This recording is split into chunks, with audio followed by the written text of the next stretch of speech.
Well, today we're going to talk about what a Spect scan is. And let me tell you, I get a tremendous amount of heat over this. So I want to make sure that people understand what a Spect scan is and why I sometimes recommend this to my clients and why I had one and why both of my sons have had them. All right. And the basic gist of it is, if you've been going to a psychiatrist and if they have gotten you on the right road, wonderful. That's fantastic. That means you hired a good guy or gal to get you on the right path. But if you've been struggling with mental types of issues for a year, year and a half, 5 years, 10 years, why don't you go take a look?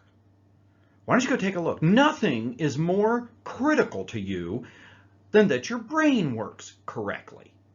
And I'll tell you, the stories that I hear from people that I coach, and this is a big part of my coaching practice, I will have people tell me that they've been suffering from obsessive compulsive disorder, or they've suffered from something. And I'll ask them how long. And they'll say, well, all my life. And I'm like, you've never really gotten a handle on it? And they've said, no. And I said, okay. Then if you've already tried these other things, then it might be time for a Spect scan. Now that's a picture of a Spect scan right there. So it's actually an MRI machine. But you see those extra attachments there? Those are nuclear. And what happens is I go to the Amen clinics. That's where I send my folks. But you go to the Amen clinics and they will basically inject you with a radioactive isotope called Ceratec. And it's basically going to light up your brain. And we're going to watch you think. So, a SPECT scan, SPECT stands for Single Photon Emission Computed Tomography. Now, a standard MRI is a structural exam, and they're very useful. You have a concussion, you have a bleed, you have a stroke, they're great. They'll look for structural damage in the brain.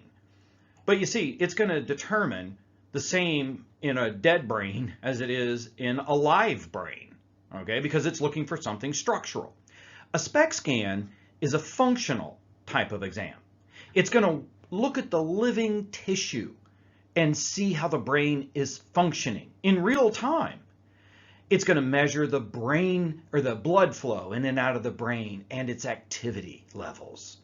It looks at how the brain is working while you're alive.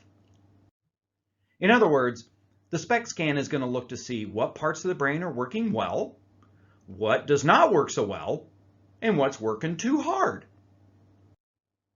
Now here's an example of a blood flow exam. The blood flow scan on the left is a nice healthy scan. You're looking up through the bottom of somebody's chin. They're laying down, the base of their head is on the pillow, and they're looking up at the ceiling, and you're looking at the underside of their brain. So that's what you're looking at. Nice and full. See all the blood flow? That's great. That's a healthy brain. You're happier, you can make more money, you're more successful. The one on the right, look at the holes. Now those aren't really holes. What that is, that shows that you are not getting very good blood flow. This is a very unhealthy brain. This person's going to be sad. They're not going to make as much money. They're not going to be successful. They're not really who they should be. Now these are activity scans. So again, the person is lying down in the machine. They're looking up at the ceiling. You're looking up through their chin at the underside of their brain. All right, so everything in blue is your baseline temperature. So that's baseline, that's good. Everything in red is burning about 15% hotter, which, that's quite a bit, right? I mean, what if you were 15% richer? What if you were 15% taller, thinner? That's quite a bit. So the scan on the left is a healthy brain. But look at the one on the right. Doesn't that look angry? That is a damaged brain.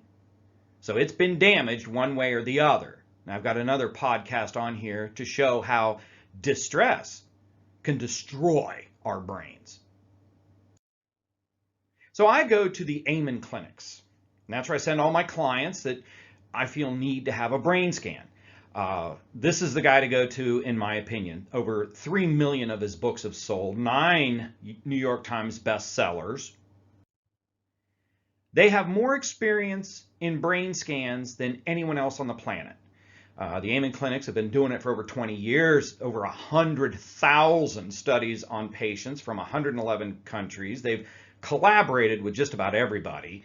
All right, you've got Columbia, NYU, UCLA, Thomas Jefferson, Duke, Johns Hopkins, University of British Columbia, University of California, Irvine, several publications on what they've done. And I'll tell you, a lot of times I'll run into psychologists who will say that you don't use these scans for clinical treatment, therefore research. Well, you use fMRIs, functional magnetic resonating imaging machines, for research. This is clinical. This is going to look at your brain to help you with your diagnosis. It's not the entire diagnosis, but it's going to help to pinpoint what's going on. So when I had my brain scanned, there's a 25-page intake form that I had to complete and my wife had to complete.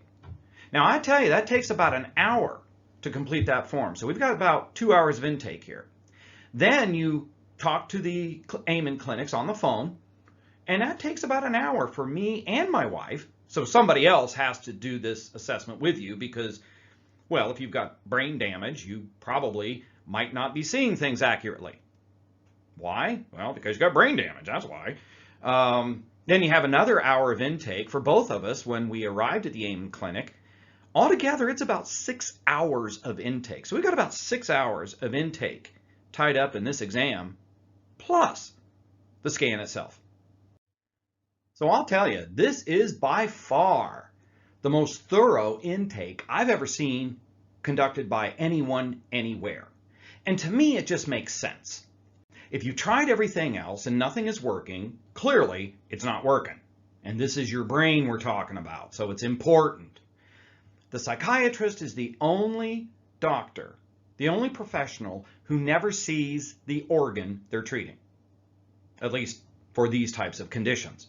So if you tried everything else, what a thorough intake and what a revealing picture of what is actually going on in your brain. And as a result, they can pinpoint what type of medications you might need. And also, they look at your life habits. And I have another podcast on here that talks about my life habits and all the things I changed in my brain to try to recover from post-traumatic stress disorder. Now, one of the reasons that people suffer for so long because they can't get it right as to what exactly is wrong, and they'll go on 3, 10, 15 years without getting effective treatment, is because today we know that such disorders as ADHD, anxiety, depression, addiction, autism, they're not single or simple disorders. Okay? You can't just say that all autism is the same, or all addictions are the same, or all depression is the same. It's not. There are multiple things that can go on in the brain that can cause the exact same symptoms. So if you've been guessing and you haven't been guessing correctly, go take a look. Now let me just show you an example of why it might be a good idea to go and take a look. Now these are two brains. The one on the left, the person is suffering from depression. Same symptoms as the person suffering from depression on the right. But look at them. These are activity scans that I just told you about. If you're just going to guess, which is basically what we do these days, and we've been doing it that way for a couple hundred years, how would you know how to treat this? There's not just one type of depression.